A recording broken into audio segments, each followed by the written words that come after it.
Welcome back to AR സ്ഥാപന. എല്ലാവർക്കും ചാനലിലേക്ക് സ്വാഗതം. അപ്പോൾ ഇന്ന് നമ്മൾ മൂരാട് മുതൽ പയ്യോളി വരെയുള്ള ഏറ്റവും ലേറ്റസ്റ്റ് അപ്ഡേഷൻ വീഡിയോ നൽകാനാണ് വന്നിരിക്കുന്നത്. അപ്പോൾ അതിനിടയിൽ ചെറിയൊരു കാര്യമായിട്ട് നിങ്ങളായിട്ട് നമ്മൾ ഇതുവരെ ഒരു റെക്കമെൻഡേഷനോ അല്ല അത്തരത്തിലുള്ള ഒരു കാര്യവും നമ്മൾ ഇതുവരെ ചെയ്തിട്ടില്ല. അപ്പോൾ നമ്മൾ ഒരു ചെറിയൊരു പ്രൊഡക്റ്റ്, ഒരു ചെറിയൊരു കുടിൽ വ്യവസായം പോലെയുള്ള ഒരു ഹെന്നയുടെ ഒരു പ്രൊഡക്റ്റ് ഉണ്ട്. അപ്പോൾ കഴിഞ്ഞ വീഡിയോയിൽ വരെ നിങ്ങൾക്ക് എൻ്റെ മുടിയിനകത്ത് ഫ്രണ്ടിലൊക്കെ ഒരുപാട് വൈറ്റ് കളർ കാണാൻ സാധിക്കും. അത് നമ്മളൊരു ട്രേഡ് മാർക്ക് പോലെ ഇങ്ങനെ കൊണ്ട് നടക്കുകയായിരുന്നു കുറേ കാലമായിട്ട്. അപ്പോൾ കെമിക്കൽ കണ്ടൻറ്റുള്ള ഒരുപാട് ഹെന്നയുടെ ഐറ്റംസ് ഉള്ളതുകൊണ്ടായിരുന്നു നമ്മൾ അതങ്ങനെ തന്നെ നിലനിർത്തിയത്. എന്നാലിപ്പോൾ ചെറിയൊരു സംരംഭം നമ്മൾ തുടങ്ങിയിരിക്കുകയാണ്. അപ്പോൾ 100% നാച്ചുറലായിട്ടുള്ള കെമിക്കൽ കണ്ടൻറ്റ് ഇല്ലാത്ത നല്ലൊരു അടിപൊളി ഒരു ഐറ്റം നമ്മൾ കയ്യിലുണ്ട്. അപ്പോൾ നിങ്ങൾക്ക് തീർച്ചയായിട്ടും വിശ്വസിക്കാം. കേവലം 10 മിനിറ്റ് മാത്രമേ നിങ്ങളത് ഉപയോഗിക്കേണ്ടതുള്ളൂ. അപ്പോൾ അങ്ങനെയുള്ള ഒരു ഐറ്റമാണ്. 80 രൂപയാണ് അതിൻ്റെ വില നമ്മൾ നിലവിൽ മാർക്കറ്റിൽ കൊടുക്കുന്നത്. അപ്പോൾ അത് വേണമെങ്കിൽ നിങ്ങൾക്ക് ഒരു 5 രൂപ ഡിസ്കൗണ്ടിൽ നമ്മളെ വിലപ്പെട്ട സബ്സ്ക്രൈബേഴ്സിന് ലഭിക്കുന്നതാണ്. അപ്പോൾ ജസ്റ്റ് ആവശ്യമുള്ള ആളുകൾ നമ്മുടെ ഡിസ്ക്രിപ്ഷൻ ബോക്സിലോ ഉള്ള നമ്പറിൽ കോൺടാക്ട് ചെയ്താൽ മതി. അപ്പോൾ നമ്മൾ അധികം വലിച്ചു കിട്ടുന്നില്ല, നമ്മൾ നേരെ വീഡിയോയിലേക്ക് പോകാം. നമ്മളെ ബ്രദേഴ്സ് സ്റ്റോപ്പിൻ്റെ ഒരു പ്രദേശമാണിത്. ബ്രദേഴ്സ് സ്റ്റോപ്പ് മൂരാട് പാലം. ഇവിടെയൊക്കെ നല്ല രീതിയിൽ എന്താ പറയുക, ഒരു തിരിച്ചറിയാൻ പറ്റാത്ത രീതിയിലുള്ള വമ്പിച്ച മാറ്റം തന്നെ നമുക്ക് കാണാൻ സാധിക്കും. പഴയ ഹൈറ്റും പ്രദേശമൊക്കെ കുന്നായിട്ടുള്ള പ്രദേശമൊക്കെ കംപ്ലീറ്റ് എക്സ്കവേഷൻ ചെയ്ത് മാറ്റി. നമുക്കത് ഇവിടുന്ന് തന്നെ നോക്കുമ്പോഴും ബ്രദേഴ്സിലെ പെട്രോൾ പമ്പ് കാണാൻ സാധിക്കും. മൂരാട് പാലത്തിനോട് ചേർന്നുള്ള പ്രദേശമാണിത്. അപ്പോൾ നമ്മൾ നേരെ മൂരാട് പാലവും അതിൻ്റെ ലാറ്റസ്റ്റ് വർക്കും നോക്കിയിട്ട് നേരെ അങ്ങോട്ട് പയ്യോളിയിലേക്ക് യാത്ര ചെയ്യാണ്. ഇതിപ്പം പുതിയ 3 വരിയുടെ താറിങ് പൂർത്തിയായ ഒരു പ്രദേശമാണ്. അപ്പം നിലവിൽ ഓപ്പൺ ചെയ്തിട്ടുള്ളൊരു 3 വരി താറിങ് പൂർത്തിയായ ഒരു ഭാഗമാണിത്. അപ്പോൾ 6 വരി താറിങ് കംപ്ലീറ്റ് പൂർത്തിയായി. അപ്പോൾ മൂരാട് പാലം എന്ന കാഴ്ച ഇതാണ്. നമുക്ക് ഓപ്പോസിറ്റ് സൈഡിൽ നിന്ന് കൂടി കണ്ടുപോകാം. പാലത്തിൻ്റെ മുകളിലൂടെ പയ്യോളി ഭാഗത്തേക്ക് ആദ്യമായിട്ടാണ് വീഡിയോ എടുത്ത് സഞ്ചരിച്ചുകൊണ്ടിരിക്കുന്നത്. നമ്മൾ മൂരാട് പാലം പരിധിയിലുള്ള പ്രദേശങ്ങൾ ചെയ്തിരുന്നു. അപ്പോൾ ഇവിടെയൊക്കെ 6 വരി പാതയുടെ 6 വരിയും താറിങ് കംപ്ലീറ്റ് ആയിട്ടുണ്ട്. ഇനി ലാസ്റ്റ് നമ്മൾ ഈ ഒരു ഇറങ്ങുന്ന ഈ ഒരു പ്രദേശത്താണ് താറിങ് ബാക്കി ചെയ്യാനുള്ളത്. അതൊക്കെ ലെവൽ ചെയ്ത് കഴിഞ്ഞിട്ടുണ്ട്. താറിങ് ആണ് ഇനി ചെയ്യാൻ ബാക്കിയുള്ളത്. അപ്പോൾ നമുക്ക് കുറച്ച് സൈഡാക്കിയതിന് ശേഷം 1-2 വീഡിയോസ് കൂടി എടുത്ത് കളയാം. ഈ പ്രദേശമാണ് നിലവിൽ കോൺക്രീറ്റ് ചെയ്യാൻ താർ ചെയ്യാൻ ബാക്കിയുള്ളത്. ഈ ഒരു ചെറിയ ഏരിയ, ഇതൊരു വാഗാർഡിൻ്റെ വർക്കാണ്. E5ൻ്റെ വർക്ക് കഴിഞ്ഞ് ഇവിടുന്ന് അങ്ങോട്ട് വാഗാർഡിൻ്റെ വർക്കാണ് എടുക്കാനുള്ളത്. സൈഡ് വാളും കോൺക്രീറ്റ് വാളും ഒക്കെ നിർമ്മിച്ച് കഴിഞ്ഞ് ഇനി ഈ ഒരു പ്രദേശത്തൊക്കെ നല്ല രീതിയിൽ മണ്ണിട്ട് ഉയർത്തിക്കൊണ്ട് വരേണ്ട ഒരു വർക്കാണ് പ്രധാനമായിട്ട് നടക്കാനുള്ളത്. പഴയ ദേശീയപാത ആണ് നമുക്ക് കാണാൻ സാധിക്കുന്നത്. സർവീസ് റോഡും അതിനോട് കൂടിയിട്ടുള്ള സർവീസ് റോഡും ഇപ്പോൾ നിശ്ചലമായിരിക്കുന്ന ഒരു കാഴ്ചയാണ്. അപ്പോൾ ഇരിങ്ങൽ പയ്യോളി ലക്ഷ്യമാക്കിയിട്ട് യാത്രയാണ്. വളരെ യൂസ്ലെസ് ആയിട്ടാണ് ഈ ലിമിറ്റഡ് ബസ്സുകാർ ഡ്രൈവ് ചെയ്യുന്നത്. ഈ ഡിവൈഡർ വെച്ച ഭാഗത്തു കൂടി പോലും അമ്മമാർ ഉള്ളിലൂടെ ഓവർടേക്ക് ചെയ്തുകൊണ്ടാണ് പോയിക്കൊണ്ടിരിക്കുന്നത്. പാലമല്ല, 6 വരി പാതമല്ല, എന്ത് മൂരാട് പാലമായിരുന്നു. ഒരുപാട് കാലം ഹൈവേയിലുള്ള വർക്ക് നടക്കുന്നത് കൊണ്ടാണ് തിരക്കിട്ട പോക്കിന് കാരണം എന്നൊക്കെ പറഞ്ഞുകൊണ്ടിരുന്നത്. പ്രധാനപ്പെട്ട കാരണം ഹൈവേയിൽ ലിമിറ്റഡ് ബസ്സുകാരുടെ ആ ഒരു അവകാശവാദമായിരുന്നു. എന്നാൽ അതൊന്നും കൊണ്ടൊന്നും ഇവന്മാർ എവിടെയും നന്നാകാൻ പോകുന്നില്ല. ഇപ്പോൾ നമ്മൾ ഇരിങ്ങൽ ഓയിൽ മില്ല് കുഞ്ഞാരിമരക്കാർ സ്മാരകം ആ ഒരു പ്രദേശത്തേക്ക് പോകുന്ന അണ്ടർ പാസേജാണ്. അപ്പോൾ അതിലൊന്നും കാര്യമായ മാറ്റമില്ല. അത് കഴിഞ്ഞ് നമ്മൾ നേരെ പയ്യോളി ഭാഗത്തേക്ക് പോയിക്കൊണ്ടിരിക്കുക. സത്യം പറയുകയാണെങ്കിൽ ഈ ലിമിറ്റഡ് ബസ്സുകാർക്കാണ് പ്രധാനമായിട്ട് ഫൈൻ ഇടേണ്ടത്. കാരണം ഒരു രക്ഷയില്ല. നമ്മളെ നെഞ്ചത്ത് കൂടി കയറുന്ന രീതിയിലാണ് ഇപ്പന്മാർ ഡ്രൈവ് ചെയ്തുകൊണ്ടിരിക്കുന്നത്. ഒരു രക്ഷയില്ല. 6 വരിയല്ല 42 വരിയായാലും ഇവന്മാർക്ക് കണക്കാം. യൂസ്ലെസ് ഡ്രൈവിംഗ് എന്ന് പറഞ്ഞാൽ അങ്ങേയറ്റ യൂസ്ലെസ്. ഒരു സംസ്കാരമില്ലാത്ത ഡ്രൈവിംഗ് ആണ് നടത്തിക്കൊണ്ടിരിക്കുന്നത്. അപ്പോൾ നമ്മൾ മാങ്ങൂൽ പാറ എന്ന് പറയുന്ന പ്രദേശത്താണ് ഇപ്പോൾ ഉള്ളത്.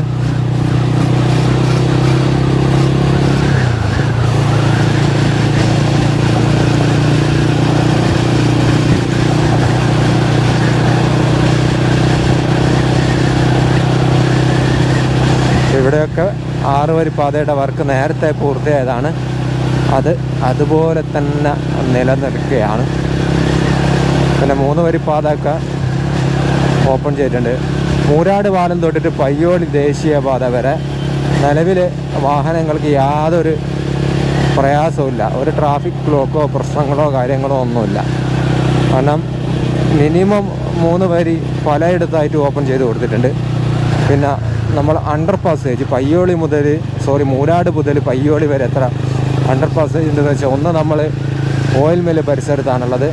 പിന്നെ നമുക്ക് കാര്യമായിട്ട് അണ്ടർ പാസേജിൻ്റെ വർക്കൊന്നും പലയിടത്തും എവിടെയും ഇല്ല, നിലവിലെവിടെയും സാങ്ഷൻ ആയിട്ടില്ല.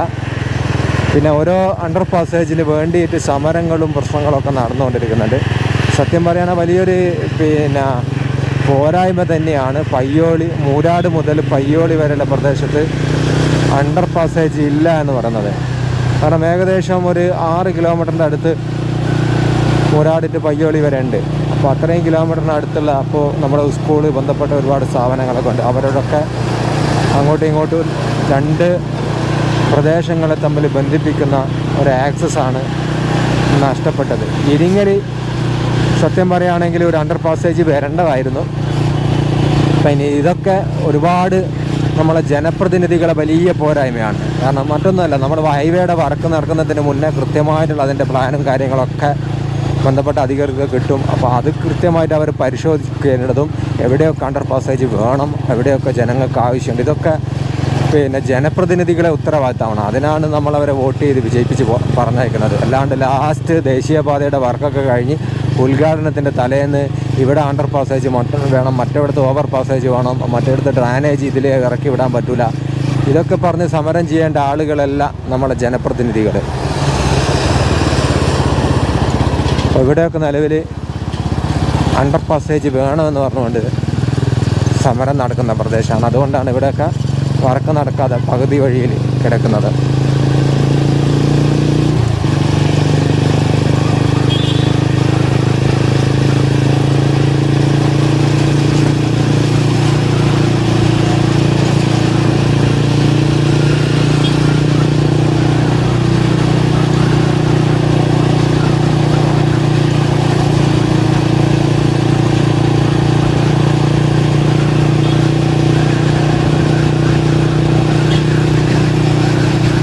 പയ്യോളി ദേശീയപാതയിലെ കാഴ്ചകളിങ്ങനെ പോകുന്നതാണ്. സർവീസ് റോഡിൽ ഇങ്ങനെയാണ് കാഴ്ച.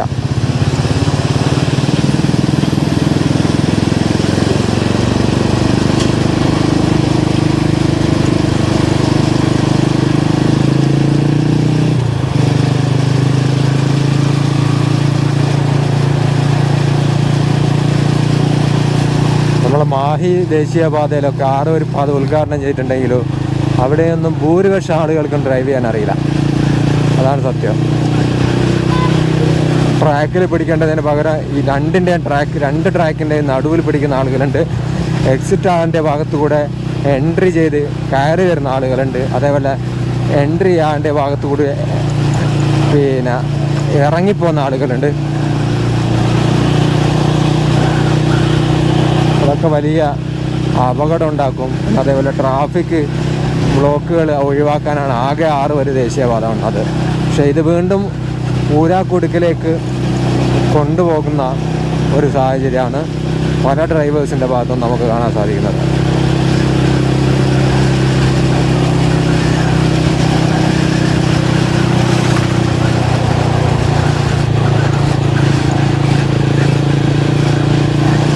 ഇതിന് മുന്നേ കോടതി പറഞ്ഞിരുന്നു, നമ്മൾ വിദേശത്ത് ദേശീയപാതയിലെ നിയമങ്ങൾ പാലിക്കുന്നവർ നാട്ടിലും അതേ നിയമങ്ങൾ തന്നെ പാലിക്കണമെന്ന്. അപ്പോൾ വിദേശത്ത് പോയി കഴിഞ്ഞാൽ പോയ ആളുകൾ, പ്രവാസികളെ കൊണ്ടല്ല പറയുന്നത്, ഇപ്പോൾ വിദേശത്തൊക്കെ അത്യാവശ്യം വിസിറ്റ് ചെയ്യുന്നു, അല്ലാത്തവരൊക്കെ അറിയാവുന്ന ആളുകൾ വന്നു കഴിഞ്ഞപ്പോൾ ചില ആളുകൾക്ക് നാട്ടിൽ വന്നു കഴിഞ്ഞാൽ ആ പഴയ കാര്യങ്ങളൊക്കെ മറന്നു പോകും. ചില ആളുകൾ, പിന്നെ ഭൂരിഭാഗം ആളുകളും, വിദേശത്തുള്ള ആളുകൾ ഭൂരിഭാഗം ആളുകളും നല്ല രീതിയിൽ ഡ്രൈവ് ചെയ്യാൻ അറിയാവുന്ന ആളുകളാണ്. കാരണം അവർക്ക് അവിടെയുള്ള ട്രാഫിക് റൂൾ അനുസരിച്ച് ഡ്രൈവ് ചെയ്ത് അതൊരു ശീലമായി മാറും. ഒരുപാട് ആളുകളെ കണ്ടിട്ടുണ്ട് വണ്ടിയിൽ കയറുന്നതിന് മുന്നേ തന്നെ, ജസ്റ്റ് കയറിയാൽ വണ്ടി സ്റ്റാർട്ട് ചെയ്യുന്നതിന് മുന്നേ തന്നെ സീറ്റ് ബെൽറ്റൊക്കെ ഇട്ട് അങ്ങനെ ഡ്രൈവ് ചെയ്യുന്ന ഒരുപാട് ആളുകളെ കണ്ടിട്ടുണ്ട്. അതുപോലെ തന്നെയാണ് സത്യത്തിൽ ഡ്രൈവ് ചെയ്യേണ്ടത്. പിന്നെ അതേപോലെ ഓവർടേക്ക് ചെയ്യുമ്പോൾ സിഗ്നലിട്ട് ഡ്രൈവ് ചെയ്യുന്ന ഒരുപാട് ആളുകളാണ്. അപ്പം പല അവസരത്തിൽ നമ്മൾ വീഡിയോ കാണുന്ന അവസരത്തിൽ അതൊരു ഗൾഫുകാരനോ അല്ലെങ്കിൽ വിദേശിയോ അല്ല അത്യാവശ്യം പിന്നെ ലോകം ചുറ്റി സഞ്ചരിച്ച ആളാവാനാണ് സാധ്യത. കാരണം അല്ലാത്ത നാട്ടിലുള്ള ആളുകളെ നമ്മൾ ഒരിക്കലും കുറ്റം പറയില്ല. നാട്ടിൽ പൊതുവെ അങ്ങനെ ഒരു കൾച്ചർ മറ്റുള്ള ആളുകളിലുള്ളതുകൊണ്ട് അത്തരം ആളുകളുടെ കാര്യം മാത്രമാണ് നമ്മൾ പറഞ്ഞത്. നമ്മൾ പയ്യോളി എത്തി. പയ്യോളിയിൽ നല്ല രീതിയിലുള്ള മാറ്റം, ഒരാഴ്ച കൊണ്ട് നല്ല മാറ്റം നമുക്ക് കാണാൻ സാധിക്കുന്നുണ്ട്. ഇവിടെ ആറിവാളുകളൊക്കെ നിർമ്മിച്ച് ആറിവാളിൻ്റെ ഭാഗത്ത് മണ്ണൊക്കെ ഇട്ട് ഉയർത്തിക്കൊണ്ടിരിക്കുകയാണ്, ലെവൽ ചെയ്തുകൊണ്ടിരിക്കുകയാണ്. പിന്നെ അതേപോലെ തന്നെ നമ്മുടെ എല്ലാം നമ്മൾ വണ്ടി സൈഡാക്കാം. പയ്യോളി ടൗണിൽ നിന്നുള്ള കാഴ്ചയാണ്. നമ്മൾ പേരാമ്പ്ര ഭാഗങ്ങളിലൊക്കെ വന്ന ജംഗ്ഷനാണിത്. ഇവിടെ നിലവിലിപ്പോൾ പില്ലറിൻ്റെ വർക്ക് തുടങ്ങിയിട്ടുണ്ട്. നേരത്തെ പൈലിംഗ് അടിച്ച് വെച്ചതായിരുന്നു. അപ്പോൾ പില്ലറിൻ്റെ വർക്ക് ഇപ്പോൾ നമ്മൾ പഴയൊരു പയ്യോളിയാണ് ടൗണില്ല. അതിൻ്റെ നേരെ ഫ്രണ്ടിൽ ആ ഒരു ഇതൊന്നും ഇവിടെ ഉണ്ടായിരുന്നില്ല. എന്നാലും ആ ഒരു പ്രദേശത്താണ് ഇപ്പോൾ നിലവിൽ വർക്ക് നടന്നുകൊണ്ടിരിക്കുന്നത്. നല്ല രീതിയിലുള്ള മാറ്റമാണ് നമുക്ക് ഈ ഒരു പ്രദേശത്ത് കാണാൻ സാധിക്കുന്നത്. പയ്യോളി നല്ല ക്രൗഡ് ഏരിയയായി മാറിക്കൊണ്ടിരിക്കുന്ന ഒരു കാഴ്ചയാണ്. പയ്യോളി സ്റ്റാൻഡിൻ്റെ ഫ്രണ്ടിൽ നിന്നുള്ള ഒരു കാഴ്ചയാണിത്. അപ്പോൾ ഇവിടെ ഇരു സൈഡിലും നിലവിൽ സർവീസ് റോഡിലൂടെയാണ് വാഹനങ്ങൾ പാസ് ചെയ്തുകൊണ്ടിരിക്കുന്നത്. അപ്പോൾ നമ്മൾ മൂരാട് മുതൽ പയ്യോളി വരെയുള്ള ഏകദേശ ഭാഗവും നമ്മൾ ജസ്റ്റ് കവർ ചെയ്ത് വന്നിട്ടുണ്ട്. അടുത്ത നമ്മൾ പയ്യോളി മുതൽ നന്ദി വരെയുള്ള അപ്ഡേഷനാണ്. അപ്പോൾ ഈ ഒരു വീഡിയോ നമ്മളിവിടെ വൈൻഡപ്പ് ചെയ്യാം.